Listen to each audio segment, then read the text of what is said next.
નમસ્તે ગ્રાહક મિત્રો, સ્વાગત છે તમારું કૈલાસ સાડીમાં। આજે એક નવી જ વસ્તુ આવેલી છે જે બાંધણીમાં અને પ્લેન ગળામાં મહા સેલમાં આવેલી છે।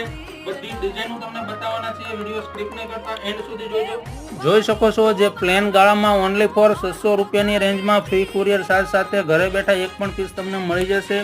બહુ બધા કલર કોમ્બિનેશન આવેલા છે, તમારે સ્ક્રીનશોટ ફોટો પાડીને અમને મોકલવાનો રહેશે। આમાંનો કોઈ પણ પીસ ગમતો હોય એનો જોઈ શકો છો, અને કલર બહુ બધા આવેલા છે અને ન્યૂ કલર આવેલા છે, ઇંગ્લિશ કલર। આંબા ડાળી બાંધણી પણ આપણે એમને તમને બતાવી દઈએ। જો લે આ આંબા ડાળી બાંધણીમાં આવશે ઓનલી ફોર 600 રૂપિયાની રેન્જમાં ફ્રી કુરિયર ચાર્જ સાથે ઘરે બેઠા એક પણ પીસ મગાવી શકો છો। અને હા, લિમિટેડ સ્ટોક છે, જોઈ શકો છો। એટલે સૌથી પહેલા તમે પીસ બુક કરાવજો। હવે સિંગલ બૂટા બંધેજમાં કામ આવશે। જો લો, સારામાં સારી હિટ ડિઝાઇન છે, અત્યારની સુરતની બેસ્ટ પેટર્ન હાલે છે। એટલા માટે સૌથી પહેલા આમાંનો કોઈ પણ પીસ ગમે એનો સ્ક્રીનશોટ ફોટો પાડીને અમારા વોટ્સઅપ નંબરો મોકલી આપો, જેથી કરીને તમને